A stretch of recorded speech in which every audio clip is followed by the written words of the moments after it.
Hola, ¿qué tal? ¿Cómo están? Nuevamente bienvenidos a esta clase de farmacología. El día de hoy vamos a estudiar un grupo de fármacos antibióticos llamados como aminoglucósidos. Pues los aminoglucósidos vamos a estudiarle, como ya sabes, a todos nuestros grupos farmacológicos. Vamos a estudiar su definición o las características químicas que tienen. Vamos a estudiar sus propiedades de espectro.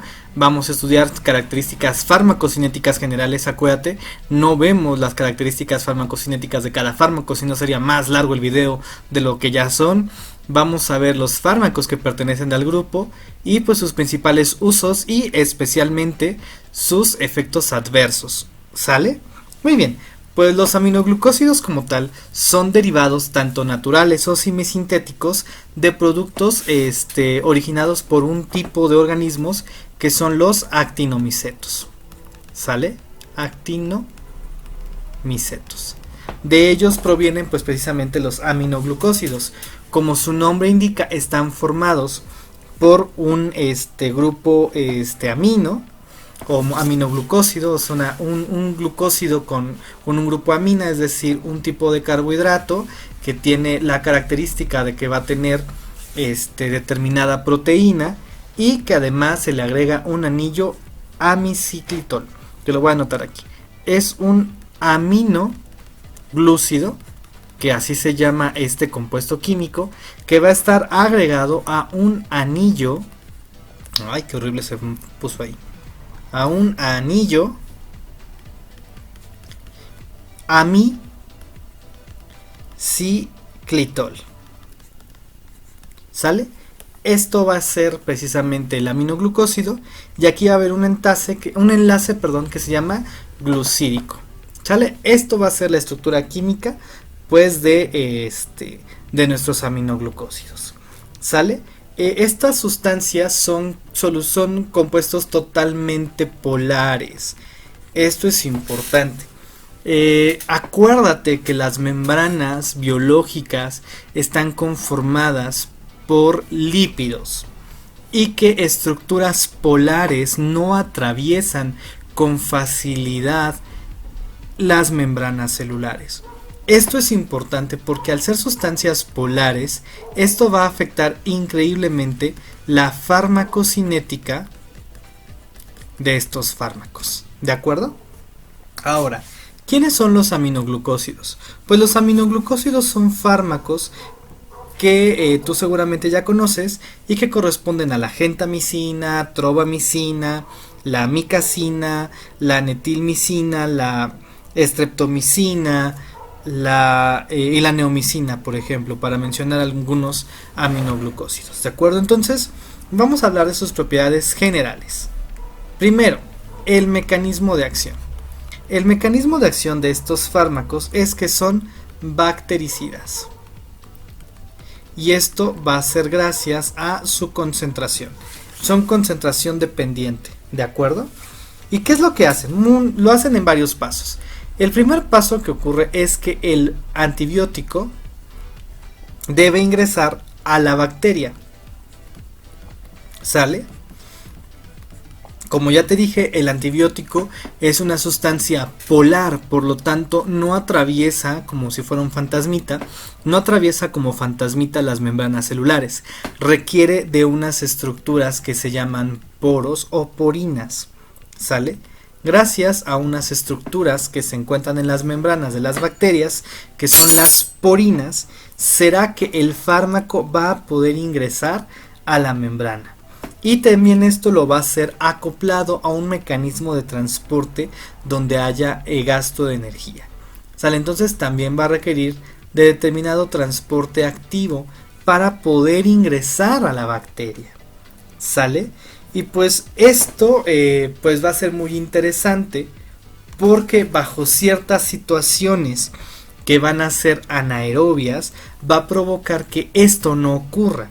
Es decir, cuando existan cationes divalentes, cuando haya una hiperosmolaridad, cuando haya reducción del pH o bacterias del tipo anaerobio, el antibiótico no va a poder ingresar de manera adecuada a la bacteria.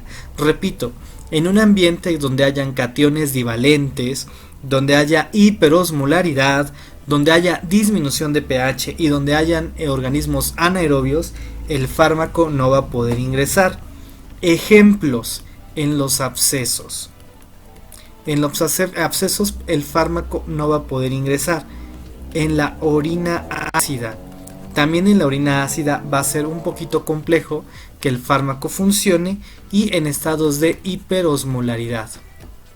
En estados hiperosmolares el fármaco no va a poder ingresar de manera correcta a las bacterias.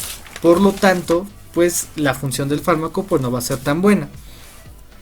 Una vez que ya el fármaco ingresó a la bacteria, el segundo paso es que se va a unir a el ribosoma. Acuérdate que los ribosomas en las células son unas organelas que se encargan de la síntesis de proteínas. Específicamente, los aminoglucósidos se unen a la unidad ribosomal 30S, y por lo tanto, al unirse a la unidad ribosomal 30S, evita que estas células produzcan sus proteínas, inhibe la síntesis de proteína y por lo tanto la bacteria muere porque ya no puede producir proteínas que para ella serán esenciales. ¿De acuerdo? Como cualquier otro fármaco, tiene mecanismos de resistencia que se pueden resumir en 3, que es la inactivación del fármaco, que el fármaco no pueda penetrar perfectamente a la célula, como te había mencionado en los casos anteriores, o que el fármaco no se puede unir a la unidad ribosomal 30S. Esas son algunas características que van a evitar que el fármaco funcione de manera adecuada, ¿sale? Pero vamos a entrar a algo que ya sabes que es lo que pregunto más: el espectro. El espectro bacteriano de este antibiótico va a ser frente a bacilos, presta atención, bacilos gram negativos, pero que sean aerobios. Esto es muy importante, porque este fármaco no va a funcionar de manera adecuada contra bacterias gram positivas o microorganismos anaerobios. Por lo tanto, no tiene actividad frente a las siguientes bacterias: anaerobias, facultativos. ¿A qué me refiero con facultativos? Que por un ratito son aerobios y por otro ratito son anaerobios, y frente a los gram positivos el efecto va a ser escaso. Por lo tanto, no están indicados para ese tipo de infecciones. ¿De acuerdo? Ahora, sus características farmacocinéticas. Absorción. La absorción de estos fármacos no se lleva a cabo por vía oral. Por vía oral no hay absorción. No se absorben. Menos del 1% de la dosis es absorbida. Por lo tanto, no se administra en vía oral. Hay excepciones. Por ejemplo, la neomicina sí se puede administrar vía oral, pero no para efecto sistémico, sino para efecto intraluminal. ¿Sale? Sin embargo, si nosotros los damos por vía oral de manera prolongada, vamos a tener efectos de toxicidad de estos fármacos. ¿Sale? Estos fármacos se pueden instalar dentro de cavidades, por ejemplo en la cavidad abdominal, por ejemplo en el caso de peritonitis, en el caso ya hemos hablado de peritonitis asociadas a diálisis peritoneal, y también se puede aplicar de manera tópica. Por ejemplo, la neomicina es un antibiótico que se utiliza de manera tópica, ¿sale? Pero pues no hay que utilizarlo en heridas muy grandes y demás, porque evidentemente también puede producir reacciones de toxicidad. De manera general, la presentación es intramuscular y la absorción en ese vía va a ser completamente rápida, alcanzando concentraciones máximas en aproximadamente 30 a 90 minutos. La distribución es interesante. En la distribución no llega a muchas células. Por ejemplo, no llega al ojo, no llega al globo ocular y tampoco llega al sistema nervioso central. De manera general no se une a las proteínas, excepto la streptomicina. La streptomicina si se une a las proteínas. Y tampoco se distribuye bien en el tejido adiposo. En el tejido adiposo tampoco se une, tampoco llega a ese tejido. Por lo cual tendremos que tener esto en consideración si es que yo estoy planeando utilizar este fármaco para que llegue a este tejido. ¿De acuerdo? Ahora, este fármaco alcanza concentraciones elevadas en algunas regiones, específicamente en la corteza renal. Alcanza concentraciones altas en la endolinfa y en la perilinfa, lo cual será importante porque ahí se llevan a cabo reacciones de toxicidad muy importantes de estos fármacos. En la bilis se excreta en aproximadamente o tiene 30% de concentración de la que existe en el plasma, esa se va a encontrar en la bilis, y evidentemente cuando hay un proceso inflamatorio, pues esto va a aumentar la penetración del fármaco. La eliminación del fármaco va a ser por filtración glomerular, es decir, la excreción es renal. Con función renal normal, la vida media de este fármaco va de 2 a 3 horas.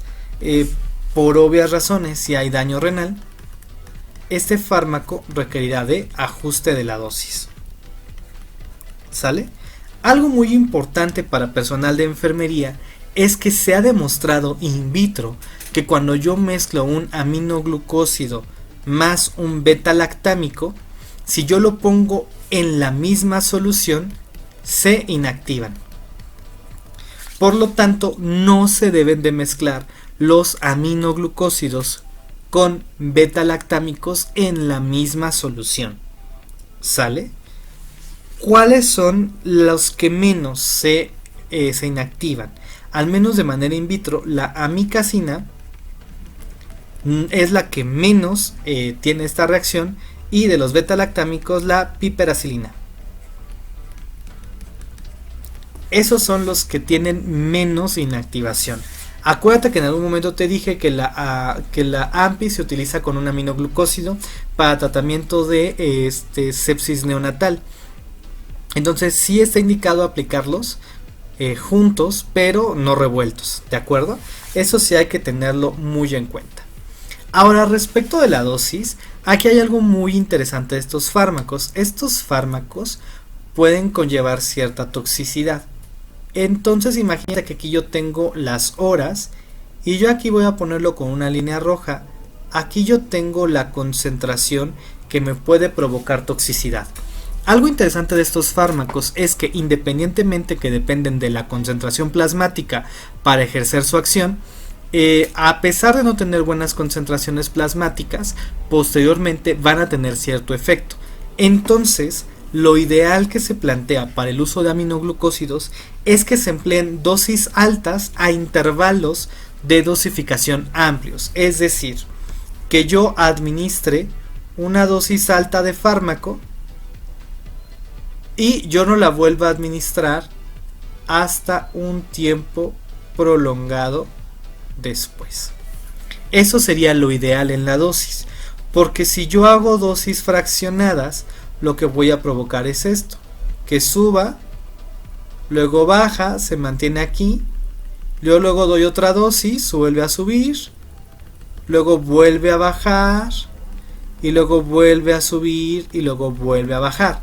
Entonces, si nos damos cuenta, si yo doy una dosis alta y no vuelvo a aplicar una dosis hasta un día después, va a haber momentos en el día en los que sí, obviamente estoy en las concentraciones que pueden provocar toxicidad, pero fíjate, después de un determinado lapso de tiempo la concentración es más baja y no me da esa toxicidad, a diferencia que si yo doy 1, 2 o 3 dosis fraccionadas, o sea, yo estoy dando la misma cantidad de fármaco, pero por las características farmacocinéticas, el darlo en dosis fraccionadas mantiene concentraciones plasmáticas que pueden ser tóxicas.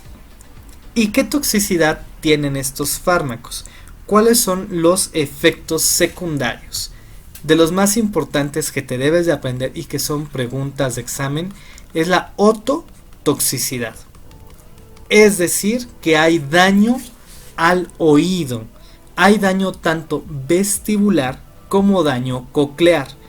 Acuérdate que la cóclea se encarga de la audición y el vestíbulo se encarga del equilibrio. Las personas van a poder desarrollar hipoacusia. Entonces, ¿qué es lo que ocurre? Hasta un 25% de los pacientes que utilicen aminoglucósidos van a tener ototoxicidad. ¿Sale? Y esta ototoxicidad va a ser irreversible. Y no sabes la cantidad de pacientes que yo he visto que por una mala administración de aminoglucósidos pues se quedan sordos. ¿Sale? Una característica importante es que lo primero que van a tener los pacientes cuando tienen toxicidad son acúfenos. Y en el caso de cuando tengan una toxicidad por el vestíbulo, lo que los pacientes van a poder referir es vértigo. Vértigo considerándolo y definiéndolo como esa sensación ilusoria de movimiento. Es decir, que el paciente, a pesar de no tener movimiento y estar completamente estático, siente que las cosas se mueven o que él se mueve. Eso es el vértigo. ¿De acuerdo? Otra característica importante de estos fármacos es que son nefrotóxicos. Es decir, que el uso de estos fármacos se relaciona con lesión renal. Y del 8 al 26% de los pacientes tratados con aminoglucósidos tendrán insuficiencia renal leve que va a ser reversible. Es decir, por un momento la función renal disminuye. Y esto se va a deber por la acumulación del fármaco en los túbulos proximales del riñón. ¿Cuáles van a ser sus primeras manifestaciones? Se van a excitar en orina ciertas proteínas o enzimas que forman parte del borde en cepillo de las células renales. Va a haber proteinuria, es decir, que yo voy a observar proteínas en orina, o la presencia de cilindros como son cilindros hialinos o cilindros granulosos. La más nefrotóxica es la neomicina. La neomicina es la más nefrotóxica. ¿Sale? Y algo muy importante. Aumenta la nefrotoxicidad de este fármaco si yo lo combino con anfotericina, si yo lo combino con vancomicina, si lo combino con algún inhibidor de la enzima convertidora de angiotensina, si yo lo combino con cisplatino o con ciclosporina. Si yo combino con esos fármacos, yo puedo condicionar mayor toxicidad. Y también algo que también es un poquito raro que ocurra, pero también sucede, es el bloqueo neuromuscular.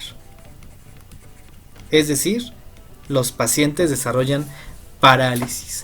Esto es más frecuente en pacientes que ya sufren alguna enfermedad de parálisis, como es la miastenia grave, y pues esto ocurre con mayor frecuencia cuando se instala el fármaco en la cavidad peritoneal o en la cavidad pleural de manera muy rápida o en dosis muy altas. Y esto fácilmente se revierte administrando calcio. Si yo administro calcio al paciente, pues esta bloqueo neuromuscular o esta pequeña parálisis se resuelve. ¿Sale? Las reacciones de hipersensibilidad son raras, son infrecuentes, pero pues se pueden presentar reacciones de hipersensibilidad como muchas de las que ya hemos estado hablando. Ahora bien, ¿para qué se usan estos fármacos? Uso terapéutico. El uso terapéutico de estos fármacos pues es para infecciones graves por bacilos gram negativos. Voy a poner aquí. Infecciones graves por bacilos gram negativos. ¿Sale? Se pueden utilizar en combinación con betalactámicos o glucopéptidos para potenciar el efecto. Acuérdate, siempre y cuando no se combinen en la misma solución. Se puede emplear para tratamiento de neumonía, principalmente neumonías que se asocian a la atención a la salud, es decir, neumonías raras.